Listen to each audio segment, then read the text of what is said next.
ప్రభునందు ప్రియమైనటువంటి దేవుని పిల్లలకు ప్రభు అయిన యేసుక్రీస్తు వారి నామములో ఉన్న శుభాలు తెలియపరిచిన పిల్లారా, గడిచిన దినమంతా కూడా ప్రభు తన కృపావాత్సల్యంలో భద్రపరుచుకుని క్షేమమును ఆరోగ్యమును ఆయుష్ను అనుగ్రహించి మరి నూతన దినాన్ని ప్రభు మనకు అనుగ్రహించారండి. 2024 సంవత్సరం 12వ నెల 9వ దినాన్ని ప్రభు మనకు అనుగ్రహించి మరి రోజు దేవుని వాక్యం యెషయా మొద్దు నుండి సిగురు పుట్టును.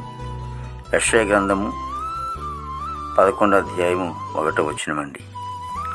మరి వాక్యము నమ్మదగినది, పూర్ణాంగీకరణకు యోగ్యమైనది.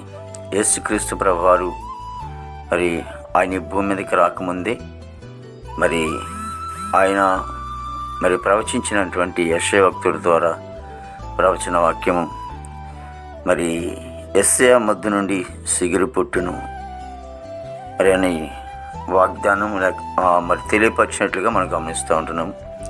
అంటే యేసుక్రీస్తు ప్రభువారు మొదటి రాకడను ఉద్దేశించి ఈ మాటను తెలియపరిచారండి.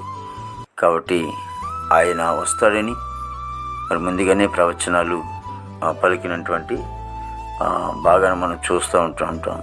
ప్రార్థన చేసుకున్నాం. ప్రేమగల తండ్రి, కృపలేస్తునికి స్తుతులు చెల్లిస్తున్నాం ప్రభు. గొప్ప దేవుడికి వందనాలు తండ్రి, జీవాధిపతిని తండ్రి, దావీదు తండ్రి, ప్రతి కుటుంబాన్ని కూడా మీరు దీవించిన ఆశ్రయించండి.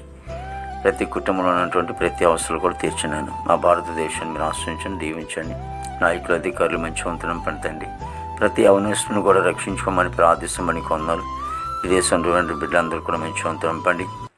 మా దేశ సరిహద్దులో నా ప్రభావ మరి ఆ డిపార్ట్మెంట్ అంతా కూడా మీరు ఆశ్రయించండి తండ్రి యేసు. మరి దేవతండ్రి యేసు నీకు వందనాలు తండ్రి. మరి పనికి వెళ్ళే బిడ్డలు మంచి వంతనం పండి, చదువుకునే బిడ్డలు మంచి ఆరోగ్యం తినంపండి. నా దేశ పాడి పండుగ మీరు ఆశ్రయించండి తండ్రి. దేవ హాస్పిటల్ రూమ్స్ వస్తారని జైల్లో ఉన్న బిడ్డలు విడుదల చేయండి.